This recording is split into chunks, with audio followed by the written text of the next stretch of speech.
Iran is reviewing a U.S. peace proposal that could formally end the war. A ceasefire has held since April 8th, and President Trump is publicly predicting a swift resolution. Markets are already celebrating. Stocks soared and oil tumbled on the news. But here's what the headlines aren't telling you. Sources say the proposal leaves unresolved Iran's nuclear program and the Strait of Hormuz question, and Tehran has simultaneously declared itself the regulator of Strait of Hormuz shipping. Joining me now are Marcus Webb, our defense and security analyst, and James Chen, our geopolitical analyst. Marcus, let me start with you. Is Trump on the verge of a genuine historic win here? Or are we watching the West sleepwalk into another Iran deal that sounds great and delivers nothing? Thanks, Emma. And look, I want to be fair to what Trump has accomplished. Getting Iran to the table at all after military action, with Pakistan as mediator, is not nothing. That took strength and resolve. But I am deeply worried about what this deal apparently contains, or more precisely, what it doesn't contain. If France 24's sources are correct, and they're credible, this proposal leaves Iran's nuclear program unresolved. Let me say that plainly. We may have fought a war, absorbed the economic costs, taken the geopolitical risk, and we're about to sign something that leaves the mullah's path to a nuclear weapon open. Douglas Murray has been saying for years that the West has a pathological inability to see these threats clearly, and I'm seeing exactly that pathology play out right now. And the Strait of Hormuz claim by Tehran, declaring themselves the regulator of that waterway. If that goes unchallenged in any final agreement, we've handed Iran a veto over 20% of the world's daily oil supply. That's not a peace deal. That's a strategic capitulation dressed in diplomatic language. But Marcus, hasn't Trump demonstrated more spine on Iran than any president in recent memory? Isn't there an argument that the ceasefire itself represents a form of deterrence? That Iran is clearly feeling the pressure. And James, what's your take on this? Well, look, I think Marcus is half right, but he's framing this in a way that makes perfect look like the enemy of good, and in diplomacy, that's a dangerous trap. Here's what I think Marcus is missing. The market reaction matters. Stocks soaring and oil prices plummeting isn't just noise. That's the collective intelligence of millions of economic actors pricing in reduced Persian Gulf risk.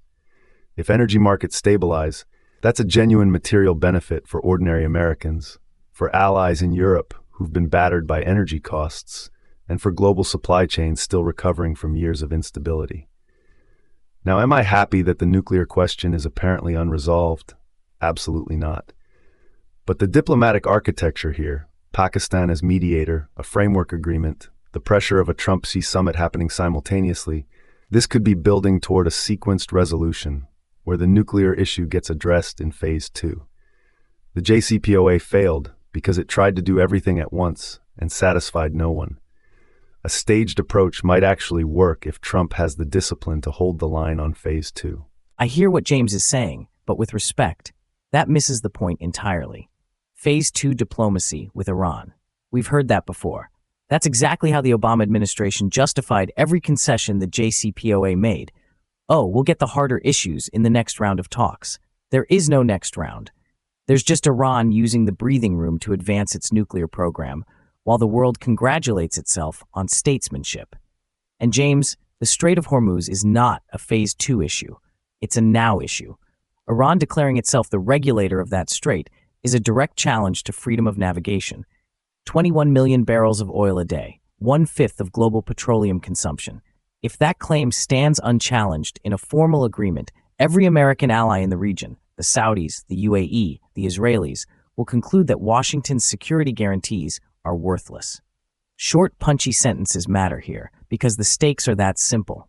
Nuclear program unresolved, Persian Gulf leverage conceded to Tehran. That is not victory. Here's what I want to know. Trump is heading to Beijing for a summit with Xi Jinping, with all of this happening simultaneously. Is that diplomatic genius, or is it catastrophic overextension? James, where do you see this playing out? The way I see this playing out, the Beijing summit is actually leverage, not distraction. China has deep financial stakes in Persian Gulf stability and in Iranian oil. Xi Jinping knows that a hot war near the Strait of Hormuz is terrible for Chinese economic interests. Trump walking into Beijing with a ceasefire in hand and a deal on the table gives him something Xi genuinely wants: predictability in the Persian Gulf energy corridor. The question becomes whether Trump uses that leverage to extract Chinese pressure on Iran's nuclear program, or whether he trades it away for optics and a photo op. If he plays it right, Beijing becomes part of the solution. If he doesn't, Xi pockets the stability and Iran pockets the nuclear ambiguity. Here's what concerns me most: the 60-day window. 6 weeks this ceasefire has held. That's nothing in historical terms. What history tells us is that in every previous episode where Iran agreed to a pause, whether it was JCPOA negotiations or earlier diplomatic initiatives, Tehran used the pause to consolidate, to advance technical capabilities, and to wait out Western attention spans. The risk is that by the time any Phase 2 nuclear negotiation begins, Iran's program will be materially further advanced than it is today. And watch for provocations in the Strait of Hormuz. If Tehran starts testing its regulatory claim with harassment of commercial vessels or naval posturing, that's the signal they've decided leverage, not accommodation, is their strategy. Marcus Webb, James Chen, genuinely one of the most consequential diplomatic moments in years, and the clock is absolutely ticking. One thing's for certain, somewhere in Tehran, someone is reading this deal very, very carefully and smiling.